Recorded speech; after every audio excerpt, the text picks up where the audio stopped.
Okay. Made it through the day. Okay, I hope. Okay, 27th May, post-market. Let's get to the main stuff that we all, well, maybe you're not. Maybe you're here for different information. I don't know.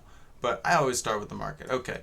Dow was a lot higher than it was earlier in the day. We paired all the gains on Wall Street. NASDAQ finished basically flat, down 0.01%. S&P up 0.12%. But Dow did put on a 150-point gain almost. We had gold finishing above 1900. Again, I talked about in my pre-market what's going to happen with this economic data that's coming out that's negative, absolutely terrible economic data. Well, stocks did finish higher off of it in aggregate, okay? And gold and silver actually put on a gain today after being down almost 1% this morning. So that mixed with this new plan being introduced for the budget next year, $6 trillion by Biden. And we're going to get more to the details on this package, what it really means, how you should be thinking about it, but I want to cover the rest of it. So oil did put on a nice gain again today. I ended up taking a little bit of profit in oil today. The 10-year, which was much higher earlier in the morning, still finished solidly higher, but so cash leaving the debt market today, but still higher. So I think there's a little bit of an inflation narrative there off of this $6 trillion package. Cryptos, I know I didn't mention them this morning. Still, Bitcoin 39,000, Ether 2750. Nothing really much to talk about there, honestly. I'm holding. I don't have any plans to add right there. But importantly, the dollar did finish below 90 today. It spiked above it, it went below, it went above, but it finished below.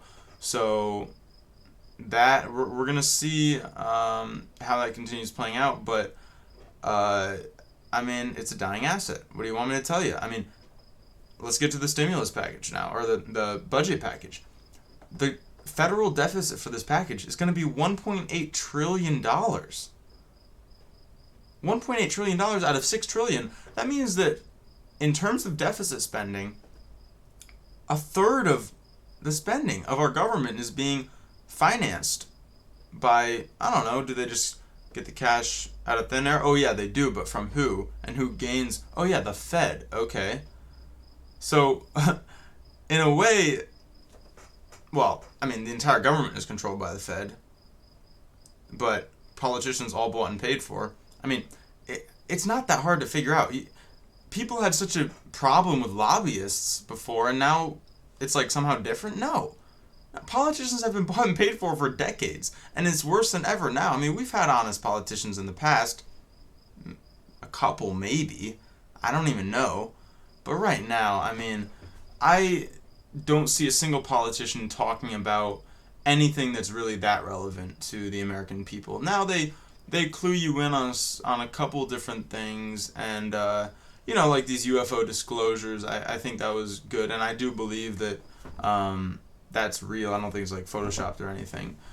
But yeah, these they don't talk at all about the Federal Reserve because the government's funded by it, and they're part of the government, and among other things. They don't talk about, say, during COVID, immune systems and how to stay healthy. I know I saw one article once about vitamin D, blah, blah, blah, but no, you are not allowed to know anything about your immune system and how powerful you really are as a person, period. The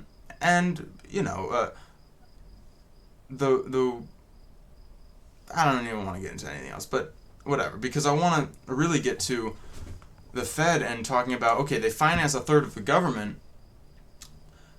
They're also, and this came out last year, and they're still doing it, they're at least $120 billion a month in purchases from the Fed.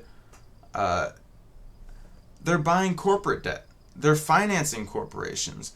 And they can issue money without you knowing it. Okay? People think they get to know. You don't get to know shit. Okay? You don't get to know anything.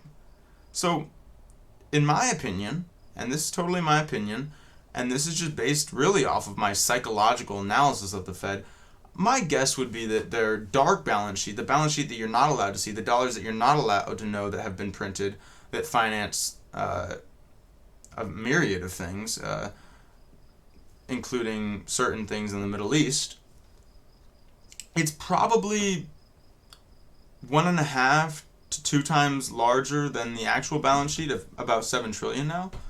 And they've been funneling dollars around the world to all different central banks. So they're buying everything, okay?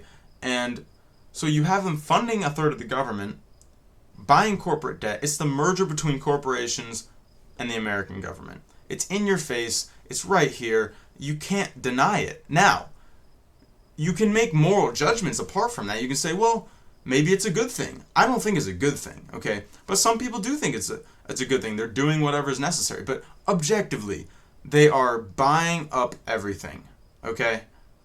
And again, that is why the dollar is a dying asset. That's why if you're in the dollar, I'm a trader. I keep cash. Don't mean I don't keep cash. But in terms of if you keep money in a savings account, you're earning negative interest after inflation. What are you doing? Really?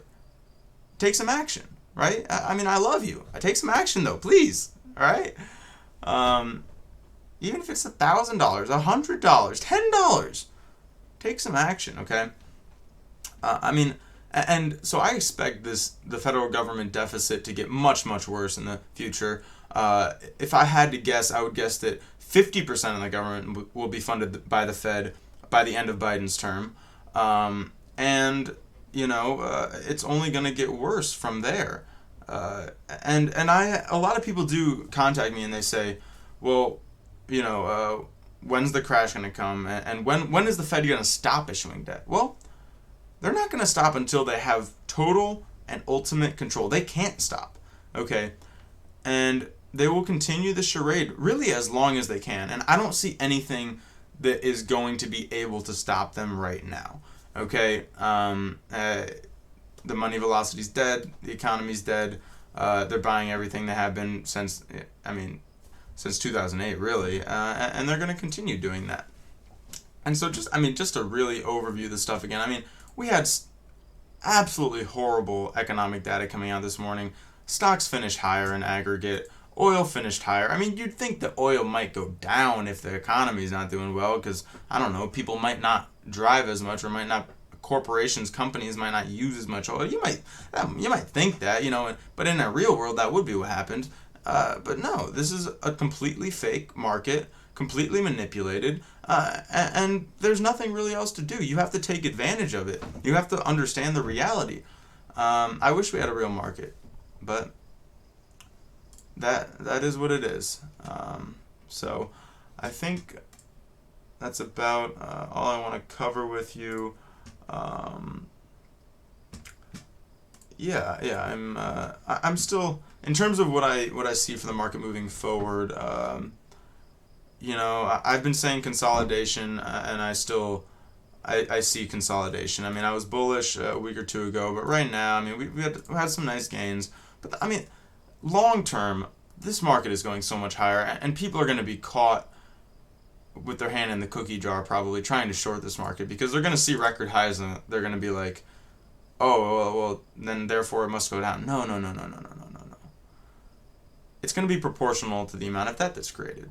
And there's so much more debt coming. So, do you want to short this market right now? I don't. That's for sure.